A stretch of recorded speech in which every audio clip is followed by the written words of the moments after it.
اور بڑا अजब फिनोमेना है, जब भी तकब्बुर की बात होती है ना तो लोगों के ज़हनों में ख्याल आता है ये तो अमीर करते हैं, हम तो हैं गरीब, मैं कहां से तकब्बुर करूंगा, वैसे नौकरी वाला आदमी. ये है शैतान का वार.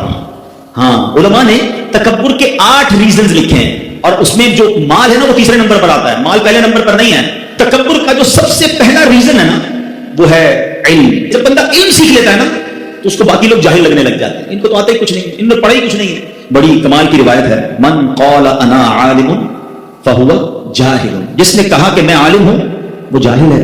इल्म जरूर सीखे, मगर सीखने के बाद किसी और को जिसने नहीं पढ़ा उसको अपने से कमतर नहीं समझना, यही तकब्बुर है. सेकंड रीजन ऑफ तकब्बुर, वो फरमाया इबादत. शैतान बड़ा मरदूद है, पहले तो इबादत से रोकता है, अब जब इबादत करने लग गया तो उसको तकब्बुर में मुब्तला कैसे करता है कि बंदा जब नमाजें पढ़े, रोजे रखे, सदके करे, हैं तहज्जुद पढ़े, अब उसको बाकी घर के लोग, बाकी दोस्त बड़े हकीर से लगते हैं, यार कैसा आदमी है, मैं तहज्जुद पढ़ता हूं, ये तो नमाज भी पूरी नहीं पढ़ता. यू हैव नो राइट, आपके पास ऐसा कोई राइट नहीं है कि आप दूसरे को हकीर जाने. और ये शैतान का बड़ा खतरनाक वार है कि इबादत गुजार को तकब्बुर में मुब्तला कर देता है. बड़ा प्यारा वाकया है ना कि एक बार एक बुजुर्ग जो थे अपने बेटे के साथ कहीं सफर पर जा रहे थे, रास्ते में मुसाफिर खाना आया, बाप बेटे भी सो गए, काफिले वाले भी सो गए. तहज्जुद का वक्त हुआ तो बाप बेटे उठे, तहज्जुद पढ़ी. तहज्जुद पढ़ने के बाद बेटा वालिद साहब से कहता है, अब्बा जान ये कैसे लोगे, कोई भी नहीं उठा. अब जो अब्बू जी ने जवाब दिया ना, अल्लाह काश ये बात समझ आ जाए, कब बेटा तू भी सोया रहता तो अच्छा था. बात आई समझ में. अब तूने उठकर तहज्जुद तो पढ़ ली मगर पढ़ने के बाद तुझे दूसरे हकीर लगने लगे, ये बड़ा प्रॉब्लम है.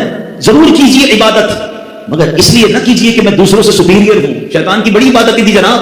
अब आया तीसरा रीजन और वो है माल.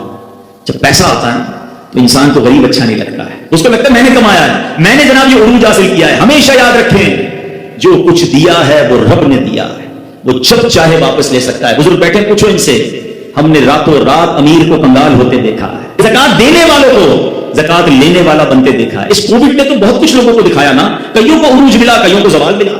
चौथे नंबर पर कहा हसब व नसब, बड़ा खानदान, बड़ी फैमिली. पैर ही नहीं रहते भाई हमारा खानदान बहुत ऊंचा है, हम तो बड़े खानदान वाले, इसका तो खानदान वो फला फैमिली से ताल्लुक रखता है. अल्लाह अकबर. जरा सोचो, मेरे आका अलैहि सलाम ने हज्जतुल विदा के मौके पर जो तारीखी खुतबा फरमाया था उस वक्त ये शानदार ऐलान किया था कि इस्लाम आया इसलिए है कि अब ये जो हसब व नसब का तकब्बुर है, तफाखुर है, इसको खत्म करने इस्लाम आया है. तो कोई कबीला किसी कबीले से अफजल नहीं है. अल्लाह की बारगाह में मुकर्रब वो है जो ज्यादा तकवे वाला है. मगर आज भी ये बीमारी मौजूद है कि मेरा खानदान ऊंचा, इसका खानदान नीचा, और ये हसब और नसब भी तकब्बुर लाता है. और जो ये हसब नसब पर तकब्बुर करते हैं ना फैमिली वाइज, फिर कभी कभी हमने देखा ऐसी गलती होती है कि किसी को मुंह दिखाने जैसे भी नहीं रहते, फिर किधर जाता है खानदान. तो कभी इस पर तकब्बुर नहीं करना चाहिए. पांचवा रीजन जो उलमा कहते हैं ओहदा, मनसब. किसी को कोई ओहदा मिल जाए, कोई मनसब मिल जाए, इंसान फिर तकब्बुर में गिरफ्तार होता है. हालांकि ये ओहदे, ये कुर्सियां, ये चंद दिनों की होती हैं, इस पर तकब्बुर नहीं करना चाहिए. छठा, कामयाबियां. जब बंदे को धड़ाधड़ कामयाबियां मिले ना, अरे भाई मैं तो पत्थर पार लगाता हूं सोना हो जाता है, जो डील करता हूं फायदा ही फायदा होता है, जो फैसला करता हूं कमाल का होता है. अभी एक आइटम खरीदी, हर कोई मना कर रहा था, मैंने खरीदी, देखो पैसे बढ़ गए, ये मुझे ऐसा पता है. ये इंसान को मुब्तला करता है तकब्बुर में. अरे तुम्हारी क्या औकात है, मेरी क्या औकात है, अल्लाह मेहरबानियां कर रहा है और तुम इतराते जा रहे हो. होना तो ये चाहिए कि वो अताएं फरमाए तो हम सर और झुकाएं. दुनिया का दस्तूर है, दरख्त पर जब फल लगते हैं ना वो दरख्त झुकता रहता है, झुकता रहता है. जितना फलदार होता है उतना झुकता है, जिसके कांटे लगे होते हैं वो सीधा खड़ा होता है. कामयाबियां मिले ये अल्लाह की अता है, और शुक्र करो और आजिज़ी करो, इतराओ नहीं. सातवां सबब उलमा कहते हैं हुस्न व जमाल.